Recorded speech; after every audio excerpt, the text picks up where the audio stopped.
Hi, my name is Keith Cooper, Northlight Images, and this video I'm looking at an aspect that troubles some photographers and other photographers don't even give a second thought to, and that is, what are you happy fixing in your photos? Now, the reason I explore it is because somebody asked me the other day when I was giving a talk at how much I was happy in changing in pictures, and like many things, the answer is it depends. And I think it's worthwhile, if you do much photo editing, to actually consider what your own approach to this is, particularly given that modern software tools are making it much easier to change images in significant ways. Now, whether this matters to you or not is entirely immaterial from my point of view. But there are a few areas where I say, no, you can't change things. I don't do photojournalism, for example. Now, the standards for what's acceptable in terms of image manipulation are quite well known. And basically, you can't change things in pictures just to make a better looking picture. But that's photojournalism, which I don't do. What about when I'm documenting buildings for planning permissions and things like that? There, absolutely everything gets left in because the pictures are being used for planning or for insurance purposes. So there is a legal aspect of implied accuracy about the photos. That means that if I need to take a picture of a building and there's a bin in the way, there's nothing wrong with me moving the bin so I can take a picture of the building, but I can't take a picture of the building and then Photoshop the bin out. That's a very different thing. Now, thinking about this, thinking has changed over the years depending on how easy it is to manipulate images and why you're doing it. So if I go right back to a picture I took years ago, this is the National Space Centre here in Leicester. This photo, for many years, I was somewhat iffy about whether to show this picture in an exhibition. Now, it turns out people love the picture. Some people have ripped it off my website and it's been expensive for them in using it because we do chase down copyright infringements. However, the picture here is a composite. It's taken at dusk. It's actually a fairly plain picture without much lighting. The colour in this is taken from another picture taken from an entirely different camera, and so the colour is overlaid. So the colour is from when the place was first opened, and the moon. Now, given the distance this was taken from, there is no way the moon should be that big. The moon was actually there. I just used a much longer photograph to take a picture of the moon and then add it into the picture. So we've got two elements of this here. The colour was taken on an entirely different camera, or I should say the strong colour, not the overall blue look for it. And the moon was taken with a different lens. But the Space Centre themselves used the image. It's been used in promotions and various other things. I no longer have a real problem about this because this image was a product that I produced and sold. It wasn't there to be an accurate representation of what I saw when I was standing in the car park that evening taking this photo. So there's a sort of bit of a dividing line where I come from, but what about yourself? Other areas you might need to consider it. Competitions. Here, read the rules, because many competitions forbid any significant alteration of images. Now, I'm fine with that because I take a view that photography competitions, I don't enter photography competitions, but were I to do so, I'd want to be entering one where I was exhibiting my photographic ability in taking a picture and its basic editing, rather than my skill with Photoshop or some new editing package that allows me to replace skies and do all kinds of things like that. You need to check carefully if you're into competitions as to what's really allowable or not. Now, if I'm taking photographs of buildings for an architecture practice, for a website, they want nice looking pictures. So for nice looking pictures, I do have to consider removing things. Now this picture was taken for one of a whole set of them for a house builder here in the UK. And I was just given a list of sites within sort of 40-50 miles of where I live. Go to these when when it looks nice, and we'll get some reasonable looking pictures. Now, this one here, I've been told, yeah, I could go up on this day. The weather was okay. It's early spring and there's not much, the leaves are just starting to show on the trees, but really I'm stuck with what I've got, and it turned out this was bin day. So in the original photograph there are green wheelie bins dotted all over the place. Now one person saw me taking a photo and said, "Oh, do you want me to move the bin?" Great, they moved the bin. The other bins, there are green wheelie bins in this picture. Well, they're not there anymore because I've edited them out. It was to make pictures that look okay. So there we have, a picture meets the client's requirements. I've edited out bins. What about in landscape photography? If I'm doing it for my own benefit, what am I happy with changing in landscape photographs? Well, electricity pylons. I have edited out electricity pylons which I thought spoilt a particularly nice view. I want to convey the emotion of the scene, how it felt to me. I want to create a picture that I like, hopefully maybe other people would like, but really whether the pylons are there or not makes no odds to it, and I can get rid of them very easily in Photoshop. And it's so much easier and less hassle than finding the dynamite to blow them up and actually physically remove them. So Photoshop is effective in that way. Well, you think, okay, you're happy removing pylons. What about changing the sky? Now, and there is probably no rational explanation between this. Personally, changing a sky crosses the line into that picture that I first showed, where I'm not entirely certain about exhibiting this as a picture. Now, exhibiting it as an artwork, loads of people liked it. As a big print, big colourful print, loads of people liked it. But I always had that slight feeling of cheating somewhat. Now, this I don't have a problem with because all I'm doing is just getting rid of a few awkwardly placed bins. Likewise, a landscape photo. I'm not claiming this is the view that I saw there, but this is a picture that conveys how I felt and what I felt I saw. Big difference from my point of view. Changing the sky. Now, the sky is such an integral part of landscape that I really don't like changing the sky. But sometimes I do have to. Why would I have to do this? Well, the difference between a landscape shot that I'm doing just because I'm going to make a nice picture out of it, and a landscape shot that I'm taking because I'm being paid on a paying job. So take, for example, wind turbines. Here's a photograph. I was commissioned to go and take a whole series of photographs of wind turbines on farms throughout the UK.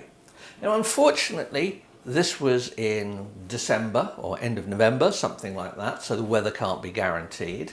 At least one of the shots, which I'll show in a moment, was in Scotland, and the weather is even less conducive normally in Scotland in the winter for bright, cheerful skies. Here's a picture I got. I thought, this looks fine. I've got a nice active sky, I've got sunlight, I've got the guy standing in front of the wind turbine that's on his land. Now, at this particular farm, there's a dairy farm, and they also make cheese.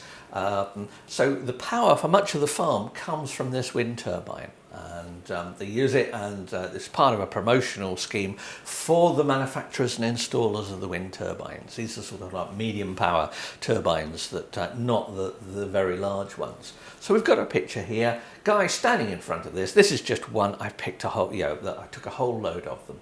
This, I thought, this looks great. Unfortunately, when the client saw it, they said, it doesn't look cheerful enough. Well, what do you mean by cheerful? It took a great deal of effort to get any clue out of them as to what they really meant by it doesn't look cheerful enough. But, okay, I'll change the sky. Now, I've already fortunately got sunshine here. Now, if I'm going to change the sky, the last thing I want to do is just dump some generic sky with clouds into it. I want to ideally have a sky photo taken with the same lens that I used. Now this, I was using a shift lens for this. Now it doesn't really matter in this particular image because there's probably no shift in it. But if I've shifted a lens upwards to lower the horizon, I want a picture that was taken with that. That's because I want the perspective of the sky to look right. This is one of the reasons why Replace the Sky software is great until you have to find a sky that matches with the lighting scene that you want. Now, software's getting smarter and this is going to get better. But there's one thing I can spot is if the wrong sky is on the picture. And well, here's the more cheerful version. Oh wow, suddenly we have a blue sky. Taken actually with the same lens. I just went out a week or two later on a nice sunny day, took lots of photos facing different directions because the illumination of clouds changes depending on the sun angle. And that's been dropped in there. Now, to me, that doesn't look quite right. Now, I'm sure with a bit more editing and stuff, I could have made the seams even better. But the client loved it, said, oh, great, that's what we want. Can we have all the others done like that as well? And I said, no, because this is a paid job. You've already got a lot out of this. If you want editing skies replacing, you're going to have to pay for it. So here we get an easy way over my dilemma of whether I should replace skies. I'm being paid to do it. Yeah, sure, I'm happy to do it. Well, I'm not entirely happy to do it. So we've got that picture there. That doesn't look too bad. I mean, if I go back to add the original sky in, I much prefer the original sky, because it was a very active sky, there was lots of movement in it, and it's a wind turbine, so it's a windy day. No, we want calm and cheerful like that. The fact that blue and green happened to be some of the colours of the logo of the company that was involved, yeah, that also comes into it as well. Let's have a look at another one. Now, I mentioned I had to go to Scotland. Oh dear. Yeah, it was grey. At least it wasn't raining. Here's a picture of a hillside with a turbine on it with some sheep in the distance. This is exactly the sort of picture they wanted, but they certainly didn't want this one. This one looked far too gloomy. So it ended up getting the sky treatment. This one they loved. Now, to me, the lighting of the scene is, this is not in sunlight. It's quite tricky. There are no obvious shadows and things. It's not too bad, but they were happy with it. So there we go. Yeah, the client was happy. I wasn't. Let's go for another example. Now, another wind turbine. This one taken on a farm. I've used a shift lens. I've shifted upwards, which gives a dramatic feel to the clouds. I've got lots. This is straight out of the camera basic process of the image. Yeah, it's a bit dark. I might want to brighten it up a bit. I might want to give a bit more oomph, a bit more texture to the picture. So there is the processed version of it. I've given a bit of showing the colour in the sky. I've changed the tonality of it. There's not much. I don't have any problem with that at all. It's just what I considered perfectly normal processing. But let's have a look. That's still not cheerful enough. Let's have a look at a version I sent them. They loved it. We have a blue sky, we have clouds. The clouds fit because the lighting angle on the clouds is correct and it's taken with the same lens shifted up so that the perspective is all the same between the original picture and the sky that's been added in. So yeah, that one looks okay. I still like that one. Personally, I'd like to have done it in black and white, but commercial clients rarely want stuff in black and white. We go back to the original out of that. But if you go there, and we'll go to that, and there's a picture of the sky. So it comes down to, what are you happy with doing? Does it bother you at all? I would say that one thing, as you get more skilled in your editing, you may well find that the sky replacements just don't look quite right. Now, I'm going to be looking at some software which does things like this in due course. Much more. This was manually done in Photoshop, so it's quite a bit of effort, particularly with the guy ropes on the supporting these turbines. It's quite a bit of editing, cutting out, and various things like that. But you know, it worked. I got paid for it. Some people absolutely decry anything like this in a picture. It's fakery. Well, if you want to call it that.